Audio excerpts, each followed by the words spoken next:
Mesdames et messieurs, bien-aimés dans le Seigneur, loué soit Jésus-Christ et bienvenue dans votre émission Lumière sur la liturgie, une émission de catéchèse qui a pour but de nous éclairer sur la liturgie de l'Église catholique et sur ses pratiques.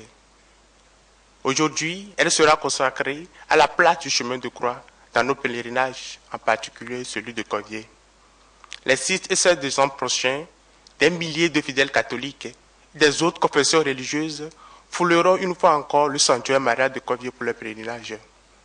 Pour ce nouvel exercice de foi et de piété, nous avons avec nous sur ce plateau le recteur du site marial, du sanctuaire marial de Corvier, le révérend Père Casimir Kodo, qui va nous parler de l'importance du chemin de croix dans le pèlerinage de Corvier. Mon Père, loué soit Jésus-Christ. À jamais, mon frère. Et bienvenue.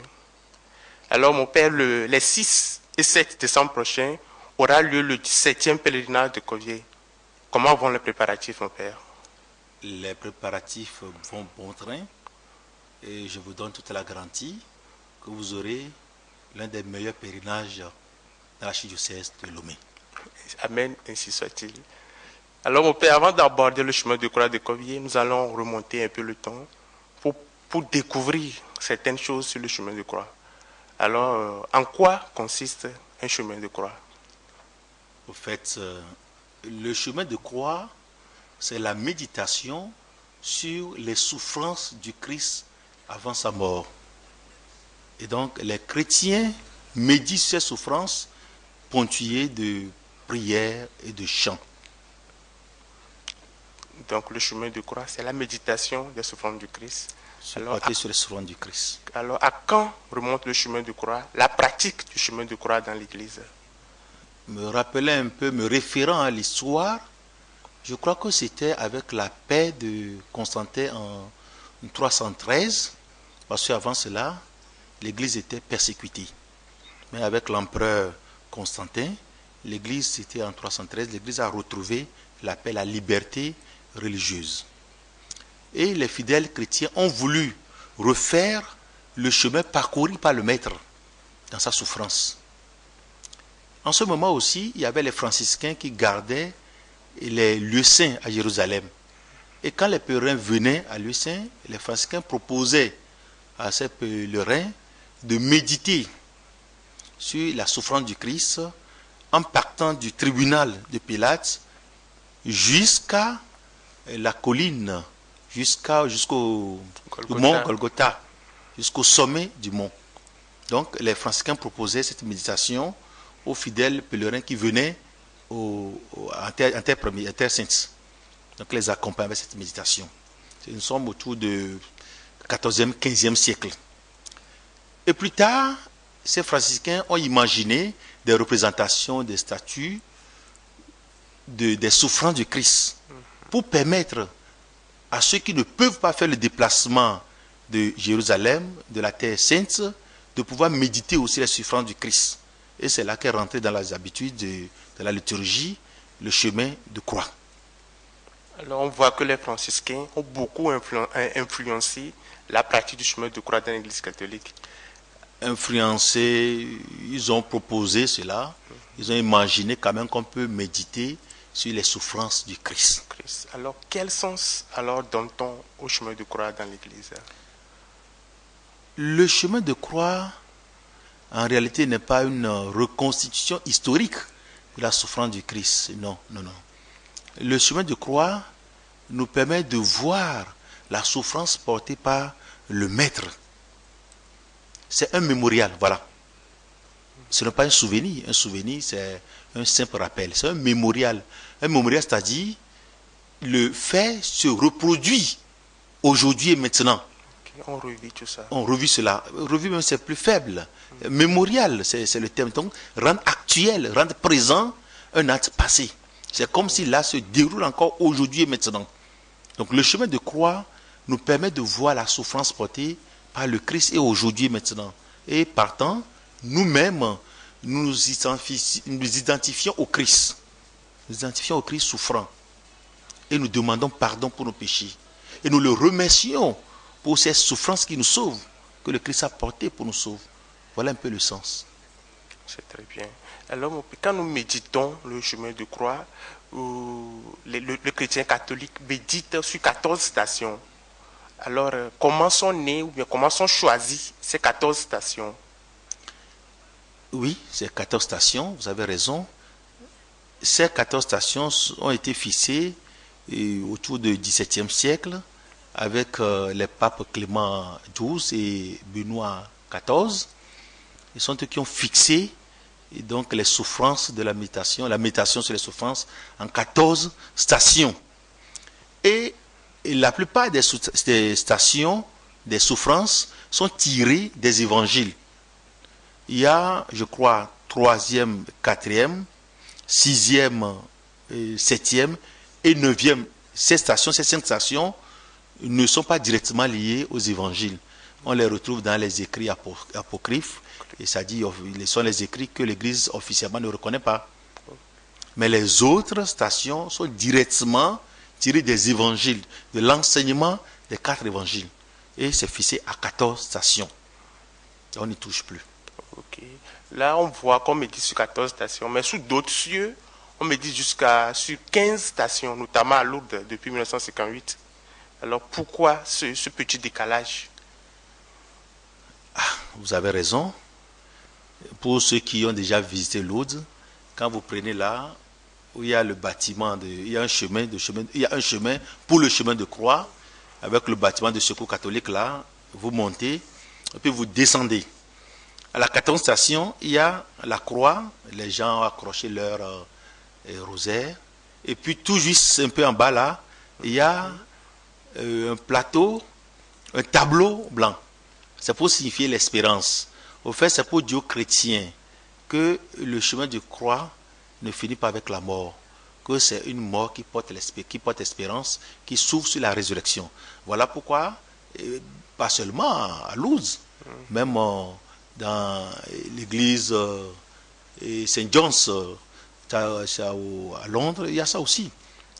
Même récemment, à Covier, il y a un groupe aussi qui a médité sur la 15e station. Donc, c'est l'espérance que Marie porte. C'est le thème qu'on a, c'est l'espérance de Marie à la résurrection du Fils, pour dire que la souffrance conduit à la résurrection. De ne pas avoir peur qu'en portant la souffrance, on arrive quand même au bout. Et là, ça tombe encore très bien. Ça tombe très bien parce que la souffrance ou les souffrances que nous portons aujourd'hui, quand nous les acceptons, ces souffrances nous sauvent, nous deviennent pour nous un signe de salut qui nous conduit à la résurrection.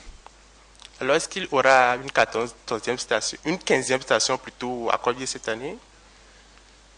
Il m'est difficile de prononcer là-dessus, mais si vous voulez, je suis d'accord. Parce que ça ne tue pas, mais on rentre dedans. L'essentiel, quand même, qu'on médite bien les 14 stations que nous avons déjà. C'est ça l'essentiel. Si on ajoute une 15e station, ce n'est pas grave. Mais l'essentiel, qu'on médite bien et très bien, avec la profondeur nécessaire pour avoir le flux de la dynamique divine et qui vient de la méditation. Alors, mon père, à Covier, le pèlerinage est toujours débuté par le chemin de croix, vers 10 heures comme ça. Alors, pourquoi le diocèse de Lomé a fait ce choix? Je vous remercie pour la question. Pourquoi le diocèse de Lomé a fait ce choix? Ça veut dire que c'est un choix. On peut faire d'autres aussi. Mais si l'église de Lomé a fait ce choix, je crois que ça correspond un peu à l'esprit même de pèlerinage au début. Parce que déjà, au 14e, même avant, je pense que c'est déjà 8e siècle, il y avait une forme de pèlerinage qui était assimilée à la pénitence. Donc on demandait aux pénitents de faire des pèlerinages, de marcher pour aller dans un autre endroit prier. Et ça permet quand même de reconnaître ses fautes, de se mettre en état de grâce avant d'être accueilli dans l'église. Là, ça peut se comprendre, ce choix pour convier. Ça nous permet quand même de demander pardon pour nos péchés, de nous mettre en état de grâce, d'être en communion avec le Seigneur pour nous permettre vraiment de faire un séjour agréable sur le site. Ok. Alors mon père, parlant toujours du pèlerinage de Covier, dans les années antérieures, le chemin de croix suit un certain parcours. Mais depuis un certain années, le chemin de croix se fait sur place, sur le site. C'est ce que la plupart des chrétiens catholiques ne comprennent pas. L'essentiel d'un pèlerinage, de chemin de croix, c'est la méditation. C'est vrai que au départ, les franciscains marchaient avec les pèlerins du tribunal de pèlerinage jusqu'à ils montaient jusqu'à Golgotha, c'est vrai. Et le fait de marcher fait partie même du chemin de croix, c'est vrai. Mais le fait de rester sur place aussi pour méditer les souffrances, ce n'est pas mauvais. Puisque les gens qui étaient chez eux, qui n'ont pas pu faire le déplacement sur Jérusalem, en terre sainte, ils restaient chez eux à la maison pour méditer les représentations. Donc ça se comprenait aussi par là qu'on peut rester sur place pour méditer les souffrances du Christ. Mais alors, pourquoi la question est la suivante? Pourquoi on marchait avant et maintenant on ne marche plus? Je crois que c'est là même le nœud de la question. On marchait avant, mais on a remarqué et constaté que ça n'aidait pas la prière. Ça faisait un bruit, ça faisait un désordre si bien organisé. Alors les gens marchaient, les gens riaient, les gens causaient en faisant le chemin de croix. Des fois, ils achetaient de yaourt, de déguerre. Donc, ça ne permet pas une bonne ambiance de prière, alors que c'est une bonne méditation qui devait se faire. Alors, pour aider les chrétiens à éviter vraiment ce désordre total-là, donc on a réfléchi qu'ils puissent rester sur place. Et de leur place, quand même, méditer. C'est ça l'essentiel, méditer les 14 stations. Et 15e, si vous voulez, qui portent l'espérance. Donc c'est pour éviter vraiment qu'il y a du désordre qui s'installe, et pour éviter que cette marche ne porte pas à prier, et que l'Église a demandé qu'on reste sur place pour méditer la souffrance du Christ. Et beaucoup ont apprécié cela l'année dernière, j'espère. Ils vont encore apprécier cette année. Alors, c'est l'Église Famille de Dieu de Lomé, de la République de Lomé, qui a décidé de faire ça comme ça. Est-ce que cette pratique-là, c'est approuvé par l'Église catholique qui est universelle? Bien sûr, c'est approuvé par l'Église. Je me suis référé tout à l'heure à l'histoire du chemin de croix. Alors, je disais, je répète encore, les franciscains ont imaginé accompagner les chrétiens d'un endroit à un autre en mettant sur la souffrance du Christ. Et ils marchaient, c'est vrai. Mais ceux qui ne pouvaient pas faire le déplacement, on leur a envoyé des représentations de ces souffrances, ce que nous appelons les stations. Et ils restaient sur place pour méditer. Ils restaient sur place pour méditer. Donc ça veut dire qu'il y a déjà, au début de l'Église, cette possibilité de rester sur place pour prier le chemin de croix. Voilà pourquoi l'Église de Lomé a opté pour cette manière de faire. Ce n'est pas canonique de toujours marcher. On peut faire le chemin de croix dans l'église sur place. C'est vrai que c'est bien de marcher, de se mettre à genoux, de se lever pour rentrer dans le mouvement d'ensemble liturgique, c'est vrai. Mais aussi l'église peut demander qu'on reste sur place. L'essentiel c'est quoi? C'est le but visé.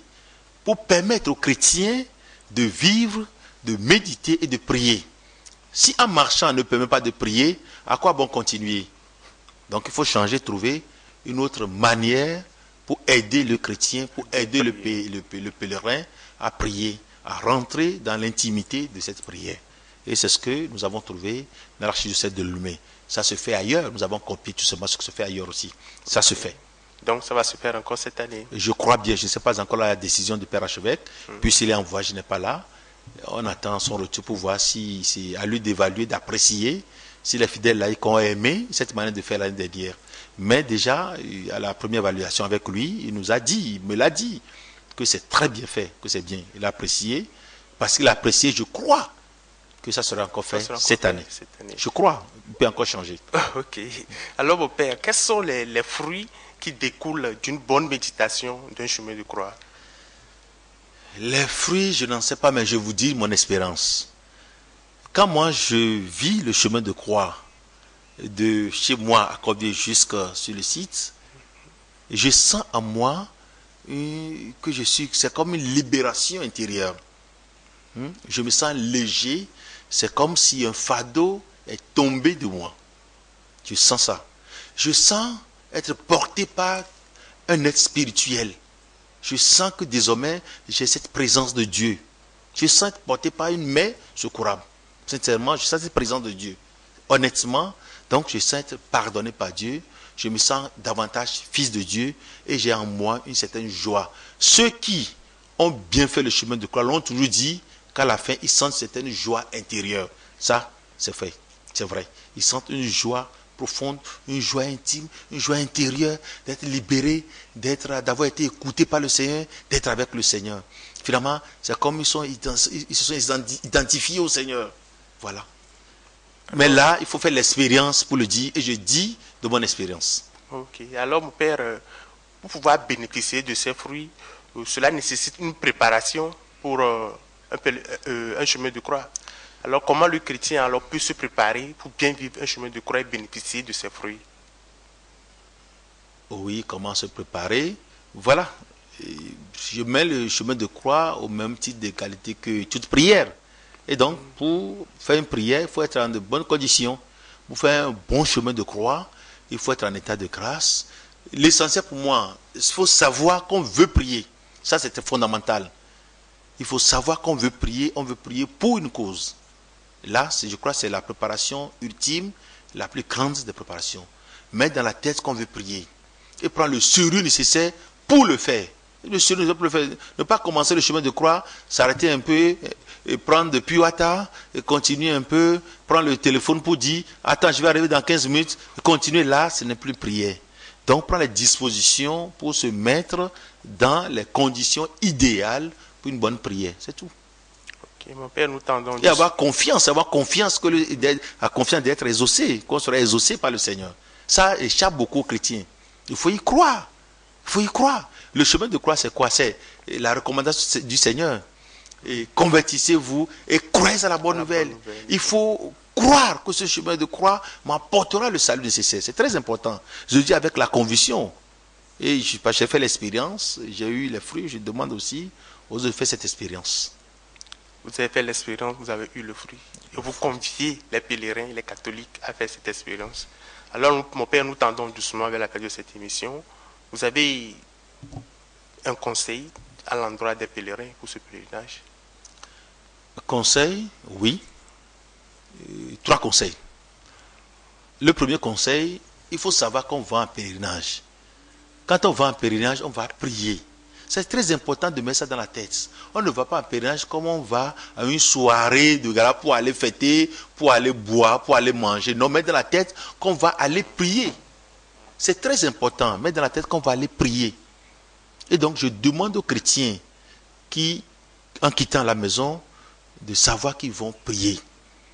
Et quand on met à son côté cet esprit de prière, on a déjà gagné avant de partir. Alors, arrivé sur le site, on ne va pas bousculer les autres. On ne va pas créer des dissensions. Ça, c'est le premier conseil. Le deuxième conseil, ça c'est pour partir. Le deuxième conseil maintenant, sur le site. Je demanderai aux pèlerins de suivre les recommandations de notre Père archevêque.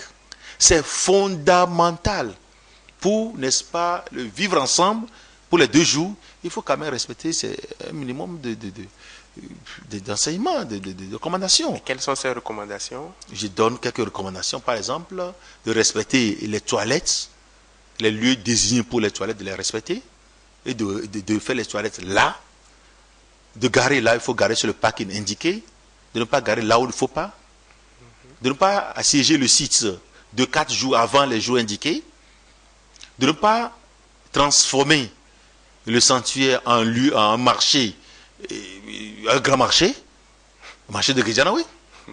Donc, ces recommandations nous permettent de prier tout simplement, de respecter les recommandations de notre Père archevêque. Ça, c'est la deuxième recommandation. Ouais. Troisième recommandation qui me tient tellement à cœur. Merci de m'avoir donné cette possibilité de le dire. Allez-y. Ce conseil, c'est quoi? Nous ne pensons qu'à avant et pendant le pèlerinage. On ne passe jamais après le pèlerinage. Jamais après le pèlerinage. Et ce qui me concerne, moi, après le pèlerinage, c'est l'entretien du site. Mais on laisse le site, l'entretien du site aux mains du recteur. Le recteur n'a pas de caisse pour participer, pour organiser un service d'entretien.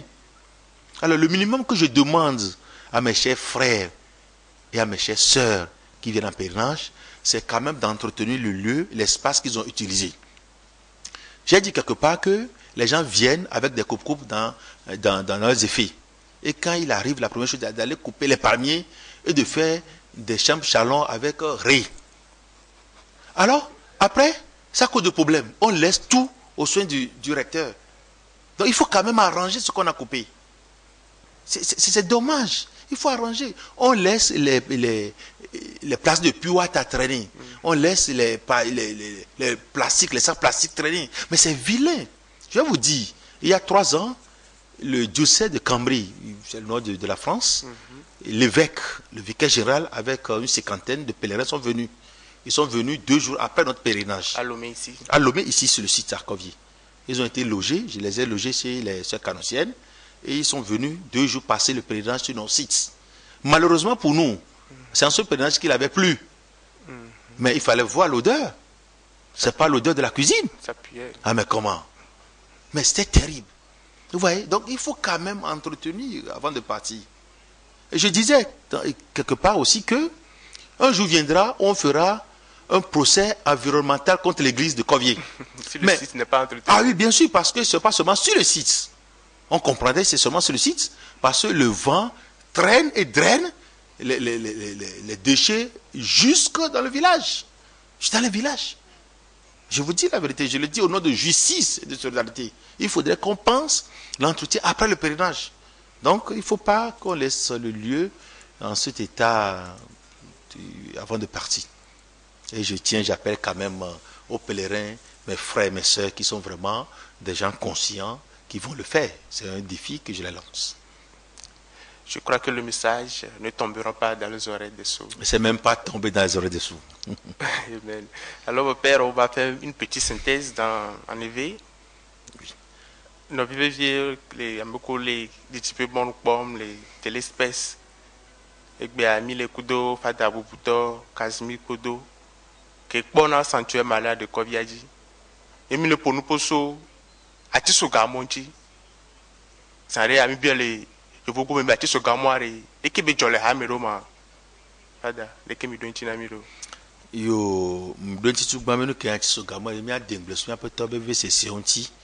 Et le c'est sur des blessures, il y a un camion, non. Mi a noté à Doguravire, à Digavire. A dengue souffle pour qui a ce gamin. Yembe, a ce gamin, a dit gomme gameye, bon poko bana habe, mais a été débé kose fion, facre sur toi, t'es débé kose fion, sans ou na ou vona, gameyo va de mon oisoin, a koto pour du boyato, a peut tomber moi que beto, faut que moi dit, oh on est. Fou meye, y a bien nos vies, franciscain o, qu'on te peut kokoadia, on va dengue na que sur toi, on va, on nous en so, fikeye, odo kojuna, Yesulia, parce que ce font que il fait que ouvert kedoa les Golgotha todi que au dongle non pour pronao ano au pronamo France quand on anti ano dengle swinti ano ton de blessé ka soji eye le won me an que va voir e va obe o so tepe amewe adrin va amewe adrin won pa tai so bible amu e do leme mi tepe et ton et Nelia à ton et ton Enelia a des adrena kwasi de kelia ya muso et bible la miséricorde et bon nyado bon va y voir et ramu khonyao wa et mo so ya so va poto kema et bible mbe nyao e beni amewe adren o de na ngleso enti akpo ve se ke iskuso na peter iskuso soa o de ngleso enti ye mi papa va dobe amewe adren ko bela amewe ni ko bela ni ma wu ne neon voix mi gbonsan be afido so na amewe atan so pe ne be nyawe me no ke so pe ne do agbo be sinade mais be se si yesu christ be se sia mu le do ke si o la souffrance n'est pas absolue un absolu voix e hunje nde die e no ke je hunje yin titre titi be ne amaton ama we atole be dada Maria so do be dime be ele mokpokpo me na Yesu Kristo be treti mi o chan ni mi so be be se wa de Yesu yo me sigin to glo mi bia de o me ne ya ke mi o chan mi nya be so atrozu ya yira na mi afo ana mi kankan o dibe be se o ma inu gbalo wa e na mo gba so amero so na we aton lia so pe ne va ke le bebe de mi adengble so Yesu Kristo popo nti e ye wo ne bo zona e voa o la te ne chan la we fa mon popo ale nu ke ntia game Francisco zona kwa moa o va kwa me do le ke wa o ya o ma tem va e te pe kokyo gamlo asi o kudo la mesim lamlo asi o ke o va dwe e fupepe o va te o va we dodo na o so da mo o ba mo o cha no chon le we fi po chon no we wa te pele a homi we na bo mo no no wa te pele a homo o ne wa nyoto zona voti no te pa o fa no ke ntia ke vivi de le nyibe wa dengle so fupepe on ti lo ba no na te pele ka o zoa bebe to me dengle so fupepe on ti mi gblombe le kovia mi pe gbogbo do va yi ado pe mi zona va yina voa piscopo va na denglesi ka be zonzon le pe do Kristo ton tu ado gbero ne mi le zon o la pon su vida classique quand vidéo la ko nu va do e ti zo ga mo ko le won mi le do gbero ye kaka yo fa to va gbero do mi le won jegele ya gbero do mi le won o yam le jo la bi o to le voa bo ye o le do gbero ko no keke mana be pe do Kristo ton ti hunya ba sugbon le kpedo Kristo tonti o wa mi ba kpo bo be di tepedeka no denglo so nchela nyawo yo wa no tepedeka o denglo so nchi ye wa o jon tepedeka lo nko be nyako mi gbon fifia wa yo won lo emi so wo no mi le bion mi bi na de topo conseil alo todo punya kele mi la na ameko le dira adu kuro do azon li kokoya ni somo suba tele be no ya jo la ho ma so so me be ye dogberai so me ye dogberai kono so so nyobe dogbera ke won do jivo amedo gbogbo to a sa dedie nyan ko jo mi adi sa mi o de ki gbe ye dogbera ku kankan ji gba ji mo ve gbo an do fun wa nu ko gbon na obe awo a wo do ji amedo to sa mi so mo do fie o le gbule ku na amedo no va o se be kon ja va da kwa mo tu anene ameko to ga mo labo ame o chon va gbedura pe ya no va te pa nu ko gbon no hunya gba na yin o mi ma dogbera mi gba va kon da pe o de a o mane no e ve gbon ke nduro ke piscopa mi azono ji e ton gbon e le vivre na nyento ne mi tepe ke mi va mi noa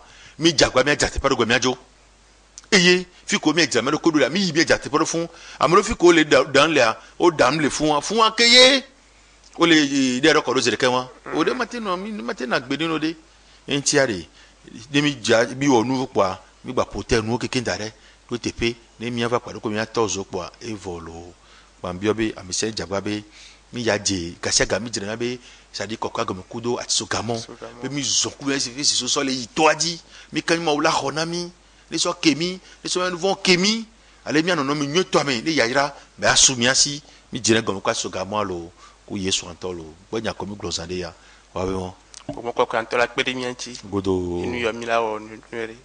Mesdames et messieurs bien-aimés dans le Seigneur, la méditation du chemin de croix éveille en nous, ou doit éveiller en nous, un sentiment de compassion et de gratitude envers Jésus-Christ notre Seigneur qui nous a aimés jusqu'au bout.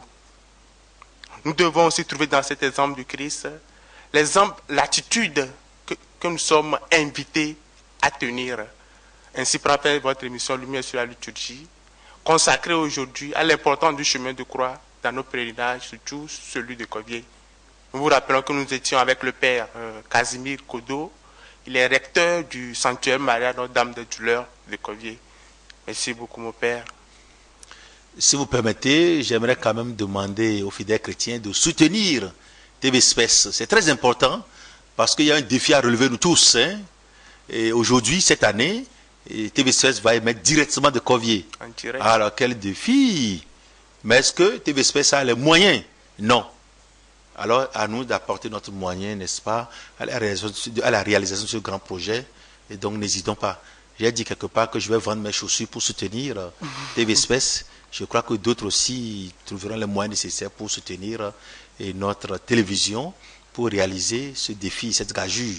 Nous vous félicitons et courage à vous. Ok, merci beaucoup, mon père.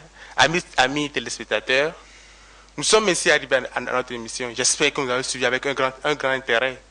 Que le Seigneur vous bénisse d'ores et déjà. Fructueux pèlerinage à vous tous.